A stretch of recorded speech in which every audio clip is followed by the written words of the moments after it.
Hello friends, I am Harish Demla from accurate fortune astrology. दोस्तों, आज हम बात करेंगे जुपिटर की टॉरस असेंडेंट के फर्स्ट हाउस की प्लेसमेंट के बारे में। हमारा लगन तो टॉरस ही चल रहा है। आज हम गुरु की सीरीज स्टार्ट करने जा रहे हैं। तो सबसे पहले हम देखेंगे कि अगर गुरुदेव यानी कि जुपिटर वृषभ लगन के पहले भाव में आ जाएं तो हमें किस तरह के फल दे सकते हैं। देखिए दोस्तों, Jupiter is a natural benefic planet, बहुत ही ऑस्पिशियस प्लैनेट है। गुरु से हम बहुत चीजें देखते हैं और सारी अच्छी देखते हैं, लेकिन वृषभ लगन में गुरु के पास दो डिपार्टमेंट्स या दो हाउसेस हैं। एक 8वां हाउस है, एक 11th है।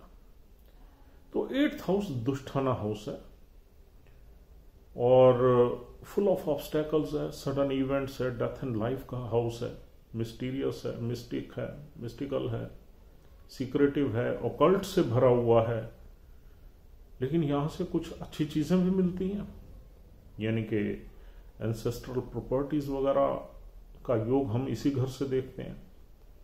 सडन वेल्थ का योग हम इसी घर से देखते हैं। और भी बहुत चीजें हैं जो अचानक इंसान को मिलती हैं, चाहे वो स्टॉक मार्केट के गेन्स हों या वो सडन गेन्स किसी भी स्पेकुलेटिव मार्केट के हों, वो इसी हाउस से ही हम देखते हैं। और इस हाउस से हम छुपी हुई सारी विद्याएं देखते हैं, स्पिरिचुअलिटी देखते हैं। लेकिन यहां पर हम कुछ न कुछ सेक्स से संबंधित चीजें भी देखते हैं, हिडन रिलेशनशिप्स भी देखते हैं। तो ये घर बहुत ही गहरा घर है, हिडन हाउस है। और कालपुरुष कुंडली में मंगल देव इसके स्वामी है। तो अब गुरु टॉरस लगन में 8वें घर के मालिक हैं, मतलब he is controlling the 8th house in this ascendant. और दूसरा हाउस कौन सा है गुरुदेव के पास? 11th house. 11th house neutral house है, लाभ भाव है, नेटवर्क सर्कल का है, हमारी डिजायर्स का है, विशेष का है, हमारे सपनों का है। क्या पूरे होंगे या नहीं होंगे हमारे सपने लाइफ में? क्या हम पैसा कमाएंगे, कितनी कमाएंगे पैसा? हमारे दोस्त कैसे होंगे? क्या हमारे दोस्त ऊपर ऊपर के होंगे या हमारी मदद करने वाले होंगे? हमें दोस्तों की सपोर्ट कितनी मिलेगी? हमें बड़े भाई बहनों की या बड़ों की लाइफ में कुछ सपोर्ट मिलेगी? या हमें बीमारियां, छोटी मोटी बीमारियां या बड़ी बीमारियां जो 8th हाउस से देखते हैं, वो भी यहां पर गुरुदेव ही उसको बताएंगे। तो और वृषभ लगन के स्वामी हैं शुक्रदेव, और शुक्र और Guru they are not friendly planets, they are opposite energies. क्योंकि शुक्रदेव दैत्य गुरु हैं और गुरुदेव देव गुरु हैं। वो असुरों के गुरु हैं और ये देवों के गुरु हैं। अब इस लगन में ये मैलेफिक एनर्जी हो गई, लेकिन फिर भी गुरु तो गुरु ही हैं, कुछ तो अच्छी चीजें जरूर देते हैं जब भी लगन में आ जाए।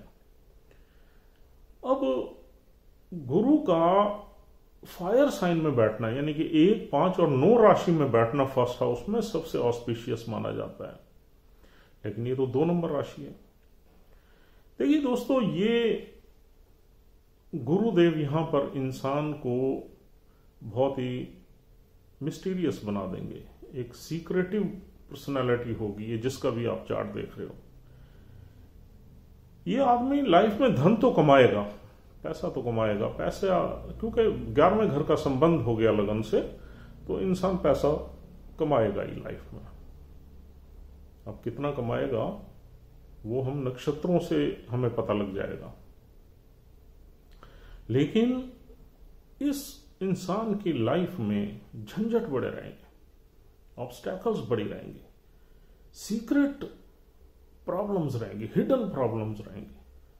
कई बार आपने देखा है कि इंसान की अंदर की कुछ ऐसी प्रॉब्लम्स होती हैं, ना तो वो किसी को बता सकता है और ना लोगों को पता लगती है, लेकिन अंदर ही अंदर उसकी वो प्रॉब्लम्स रहती हैं लाइफ में। तो उस तरह की प्रॉब्लम्स ये वाली प्लेसमेंट दे सकती है। अगर जिस नक्षत्र में ये गुरुदेव बैठे हुए हैं उस नक्षत्र का लॉर्ड भी गलत प्लेस हो गया तो, अदरवाइज हाँ नॉर्मल शेड्स या नॉर्मल इंपैक्ट इन हाउसेस का जरूर आएगा इस इंसान। ये इंसान थोड़ी सी सीक्रेट प्रॉब्लम्स इसकी होंगी, कुछ ना कुछ लाइफ में ऑब्स्टेकल्स रहेंगे। देखिए ये बीमारी के घर का भी मालिक है गुरु इस लगन में, तो कुछ ना कुछ बीमारी का योग भी बनाता है। 11वां घर छोटी मोटी बीमारी का है, 8वां घर लंबी बीमारी का है, तो बीमारी का भी योग बनाता है। अगर ये गुरु रोहिणी नक्षत्र में आ गया या चंद्र का साथ बैठ गया या चंद्र का कुछ इन्फ्लुएंस आ गया तो ये बल्कि भी हो जाते हैं लोग, वेट काफी बढ़ जाता है इनका। और आगे देखा जाए तो ये इंसान ऑकल्ट में या हिडन नॉलेजेस में जरूर कुछ ना कुछ ज्ञान प्राप्त करेगा। एस्ट्रोलॉजी में भी इंटरेस्ट होगा इस इंसान का, कुछ ना कुछ हिडन नॉलेज में, चाहे वो एस्ट्रोलॉजी हो, तंत्र मंत्र हो, न्यूमरोलॉजी हो, पामिस्ट्री हो, या कोई भी ऐसी हिडन नॉलेज उसका ज्ञान होगा। और ये बंदा डीप होगा, डेप्थ में चीजों को जानने की जरूर कोशिश करेगा। He'll be a altogether different personality what he appears to be। और 8वें घर से हम एंसेस्ट्रल प्रॉपर्टीज देखते हैं। अगर ये गुरु मंगल के नक्षत्र में यहां बैठे हुए हैं और मंगल बहुत अच्छा है, यानी कि या तो एग्जॉल्टेड है या किसी अच्छे घर में बैठा है, तो एंसेस्ट्रल प्रॉपर्टी का पक्का योग बन जाएगा। अगर ये मंगल के नक्षत्र में बैठे हुए हैं गुरुदेव और मंगल कहीं फंसा हुआ है, नीच का बैठ गया, तो प्रॉपर्टी लॉस करने का योग बनेगा।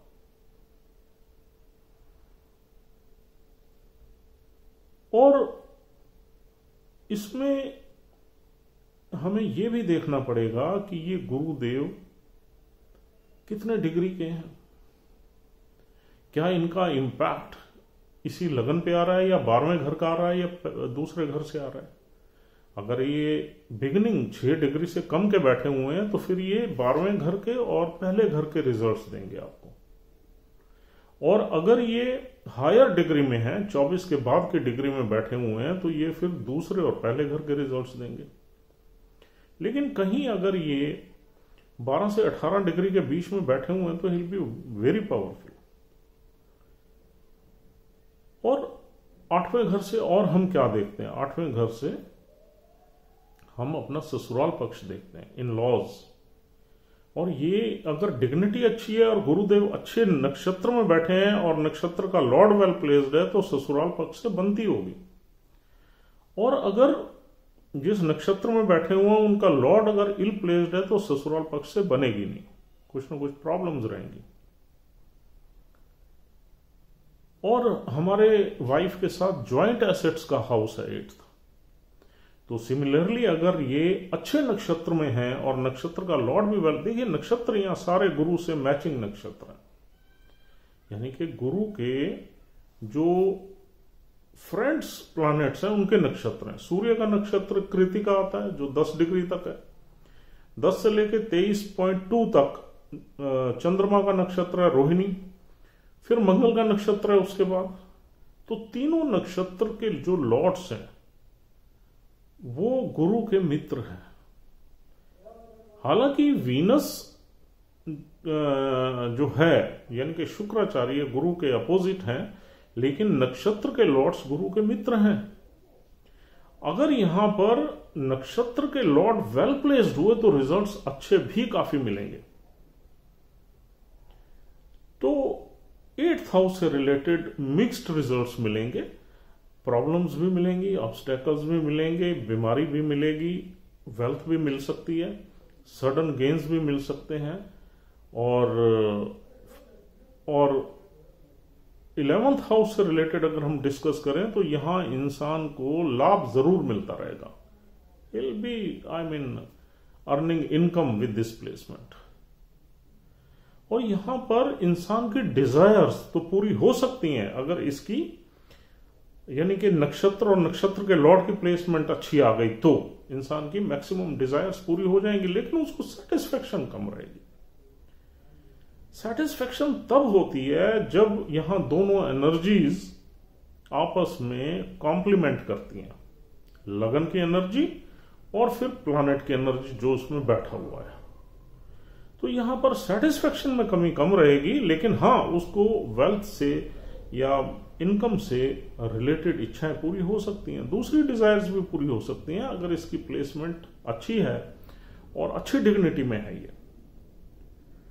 और दूसरी चीज यहां पर छोटी मोटी बीमारियां देखते हैं 11th हाउस से, जो कि यहां इंसान को लगी रहेंगी क्योंकि ये एनर्जीज अपोजिट है, थोड़ी बहुत हेल्थ में इश्यूज रहेंगे। और 11th हाउस से हम देखते हैं अपने बड़े siblings, Elder siblings. Elder siblings का यहां पर साथ तब मिलेगा जब इस नक्षत्र के लॉर्ड की प्लेसमेंट अच्छी होगी। और 11th हाउस से हम देखते हैं हमारा नेटवर्क सर्कल। नेटवर्क सर्कल हमारा अच्छे लोगों का हो सकता है, ज्ञानी लोगों का हो सकता है, नॉलेजेबल लोगों का हो सकता है और वेल्दी लोगों का हो सकता है। अब वो हमारा साथ देगा या नहीं देगा, उसके लिए हमें एक स्टेप आगे देखना पड़ेगा कि ये गुरु कौन से नक्षत्र में है और नक्षत्र का लॉर्ड कहां पड़ा हुआ है, क्या हमें वो सपोर्ट कर रहा है या नहीं कर रहा, वो हम अभी डिस्कस करते हैं इन ए शॉर्ट वाइल। और 11th हाउस से हम ज्यादातर इनकम देखते हैं और इनकम डेफिनेटली यहां पर रहेगी। अब देखिए गुरु की जो नेचुरल बेनिफिट एनर्जीज हैं वो हमें मिलेंगी यहां या नहीं मिलेंगी। देखिए जब भी गुरु लगन में आ जाए तो इंसान को नॉलेजेबल तो बना देता है, this person will be knowledgeable. और 8th हाउस भी डीप है, वहां से भी नॉलेज वगैरह हम देखते हैं, नॉलेजेबल बना देता। अब ये शुक्र देव की राशि है, यहां पर इंसान थोड़ा सा मल्टीपल रिलेशनशिप में आ सकता है, एक्स्ट्रा मैरिटल में भी आ सकता है, क्योंकि हिडन हाउस का लॉर्ड है जुपिटर यहां, और फिर सामने उसकी जो 7th दृष्टि है विवाह स्थान पे है, वहां भी 8 नंबर राशि है, वो भी सीक्रेटिव है। और दूसरा, ये इंसान एक पुत्र का योग जरूर बना देगा, पर्टिकुलरली तब जब ये सूर्य के या मंगल के नक्षत्र में बैठा हुआ है, क्योंकि इसकी दृष्टि सीधी 5th हाउस पे है। 5th हाउस हमारा लाभ भाव। अगर ये जुपिटर वेल प्लेस्ड है, यानी कि इसके नक्षत्र का लॉर्ड वेल प्लेस्ड है, यूं कहना चाहिए, जिसमें ये बैठा हुआ है, तो फिर 5th हाउस से रिलेटेड आपको बेनिफिट्स भी देगा। 5th हाउस से संतान है, स्पेकुलेटिव गेन्स हैं एंड अनसर्टेन गेन्स हैं, बुद्धि है, इंटेलिजेंस है, क्रिएटिविटी है, लव लाइफ है। लव लाइफ के मामले में थोड़ा सा ये आपको जो हमने बताया है, थोड़ी सी रिलेशनशिप को लेके थोड़े से चीजें गलत दे सकता है, लेकिन हाँ 5th हाउस से रिलेटेड और चीजों में ये बेनिफिट दे सकता है। और दोस्तों इसकी 7th एस्पेक्ट रहेगी हमारी विवाह स्थान पे। विवाह स्थान में थोड़े बहुत ऑब्स्टेकल तब देगा जब ये अच्छी डिग्निटी में नहीं है और वेल प्लेस्ड नहीं है। अब वेल प्लेस्ड है या नहीं है वो अभी हम डिस्कस करेंगे, विल ओपन दिस सीक्रेट। और पार्टनरशिप में भी कहीं ना कहीं विजडम रहेगी, कहीं ना कहीं पार्टनरशिप में कुछ सीक्रेट्स रह सकते हैं, लेकिन हाँ डेफिनेटली चलने का योग बनेगा। और इसकी जो 9th एस्पेक्ट है वो भाग्य शनिदेव की राशि पे, वहां हालांकि वो नीच की राशि है शनिदेव की, still I mean if it is in good dignity it can bless, if it is not in good dignity तो ये उस घर को भी खराब करेगा। तो अब आइए देखते हैं कि ये अच्छी डिग्निटी में कैसे माना जाएगा। देखिए जुपिटर यहां पर नक्षत्र जितने भी हैं वो जुपिटर के फ्रेंडली प्लैनेट्स के नक्षत्र हैं। सबसे सिल्वर लाइनिंग ये है, यहां पर पहला नक्षत्र है सूर्यदेव का। सूर्यदेव के नक्षत्र में Jupiter remain very content, very happy. हालांकि वीनस की राशि में जुपिटर हैप्पी नहीं रहता, लेकिन नक्षत्र का भी बहुत बड़ा खेल है। तो सूर्य के नक्षत्र में अगर जुपिटर है और सूर्य यहां पर वेल प्लेस्ड है, तो ये प्लेसमेंट आपको काफी कुछ दे देगी। अब सूर्य वेल प्लेस्ड कैसे होगा? सूर्य देखिए, सूर्य अगर चौथे घर में आ जाए, अपनी राशि में आ जाए, इट इज एक्सीलेंट प्लेसमेंट। सूर्य पांचवें में आ जाए बुध की राशि में, इट इज एक्सीलेंट प्लेसमेंट। और सूर्य किसी भी ऐसे हाउस में आ जाए जो हाउस अच्छा है, ऑस्पिशियस है, तो डेफिनेटली ये प्लेसमेंट काफी कुछ दे जाएगी। अगर सूर्य ऑब्स्टेकल के घर में आ जाए, अपनी एनर्जी लूज कर दे, सूर्य 12वें घर में चला जाए, डेबिलिटेट हो जाए, 8वें छठे में आ जाए, या शनि की राशि में भी सूर्य के थोड़े एवरेज रिजल्ट्स मिलते हैं, तो हमें जो है ये प्लेसमेंट फिर प्रॉब्लम्स ज्यादा देगी। और दूसरा नक्षत्र दोस्तों यहां मिलता है चंद्र का, मून का, और रोहिणी नक्षत्र। रोहिणी नक्षत्र अच्छा नक्षत्र है, और उसमें आपको मून की प्लेसमेंट देखनी है। अगर इस गुरु के साथ मून ही बैठ गया और मून के ही नक्षत्र में गुरु हुआ, तो ये बहुत ही एक्सीलेंट प्लेसमेंट हो जाएगी। यानी कि ऐसा माना जाए कि यहां पर जुपिटर मून को सपोर्ट कर रहा है, या मून जुपिटर को इन्फ्लुएंस कर रहा है अच्छे रिजल्ट्स देने के लिए। या मून अपनी राशि में आ जाए तो थोड़ा संघर्ष रहेगा, संघर्ष के बाद अच्छे बेनिफिट्स मिलेंगे थर्ड हाउस में। मून अगर फोर्थ में आ जाए तो भी यहां पर अच्छा माना जाएगा। तो मून की प्लेसमेंट किसी अच्छे हाउस में है, छठे, 8वें, 12वें में नहीं है, या 7वें में नहीं है, 7वें में भी 8 नंबर राशि में डेबिलिटेट हो जाएगा मून, तो यहां पर अच्छे रिजल्ट्स ही मिलेंगे। ये 4 हाउसेस में नहीं होना चाहिए मून, छठा, 7वां, 8वां, 12वां। और दोस्तों अगला नक्षत्र यहां है मृगशिरा, मंगल का नक्षत्र। अब देखिए, मृगशिरा में अगर यहां पर गुरुदेव बैठे हुए हैं, तो फिर आपको मंगल की प्लेसमेंट देखनी पड़ेगी। मंगल की प्लेसमेंट आप देखिए किसी अच्छे घर में है।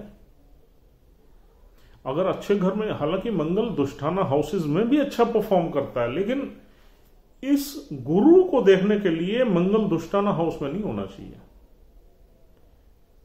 मंगल ऑस्पिशियस हाउस में होना चाहिए, त्रिकोण में हो सकता है, एक्सॉल्टेड हो सकता है, सेकंड में हो सकता है, सूर्य की राशि में हो सकता है, अपने दोस्त की राशि में, तो मंगल को अच्छा माना जाएगा। तो यहां पर ये गुरु कुछ अच्छे रिजल्ट्स जरूर देंगे। 8वें घर के भी अच्छे रिजल्ट्स आपको ज्यादा देंगे। और अगर नक्षत्र के लॉर्ड की प्लेसमेंट यहां खराब हो गई, तो आपको यहां बुरे रिजल्ट्स भी मिल सकते हैं। वो आपने ये देखना है कि आपके पर्टिकुलर चार्ट में ये प्लेसमेंट किस नक्षत्र में है और उस नक्षत्र का लॉर्ड कहां पड़ा हुआ है। वहां से आपने आइडिया लगाना है कि रिजल्ट्स हमें किस रूट से मिलने हैं। That is a root. अगर वो नक्षत्र का लॉर्ड छठे घर से मिला हुआ है, तो छठा घर बहुत ही ऑब्स्ट्रक्शंस का घर है, डेट का है, डिसीज का है, डिस्प्यूट्स का है, लिटिगेशन का है, कोर्ट केस का है। तो वो उस रूट से आपको जाके थोड़े बहुत बेनिफिट्स मिल सकते हैं। उस रास्ते को जरूर तय करना पड़ेगा आपको, छठे घर के रास्ते को। तो इस तरीके से आपने इन प्रेडिक्शंस को वर्कआउट करना है नक्षत्रों के लॉर्ड की प्लेसमेंट को देख के। That is the key, don't forget it. और शुक्र की प्लेसमेंट भी जरूर देखनी है आपको। अगर शुक्र वेल प्लेस्ड है इस चार्ट में, तो यहां पर डेफिनेटली ये असेंडेंट गुरु से, यानी कि शुक्रदेव गुरु से कुछ ना कुछ अच्छी चीजें ले लेंगे। अब गुरु से अच्छी चीजें क्या है? वेल्थ है, विजडम है, संतान है, नॉलेज है, एजुकेशन है, डीप नॉलेज है, फिलॉसफी है, स्पिरिचुअलिटी है, रिलीजियसनेस है, ट्रूथफुलनेस है। ये सारी चीजें गुरु की हैं, और ये चीजें तभी आपको मिल पाएंगी जब यहां पर वीनस की प्लेसमेंट अच्छी होगी और नक्षत्र के लॉर्ड की प्लेसमेंट अच्छी होगी। ये सारी चीजें यहां पर मिलेंगी। हाँ, लेकिन 8th हाउस की जो बुरी चीजें हैं उसके लिए भी, वो चैलेंजेस के लिए भी आपको तैयार रहना चाहिए, वो चैलेंजेस भी जरूर मिलेंगे आपको। तो दोस्तों उम्मीद करता हूं you have understood the key factors of this placements. It will give a mixed results which we have told you, and see the this placement from various angles which we have discussed and opened your mind to analyze it properly, because this is a very complicated placement.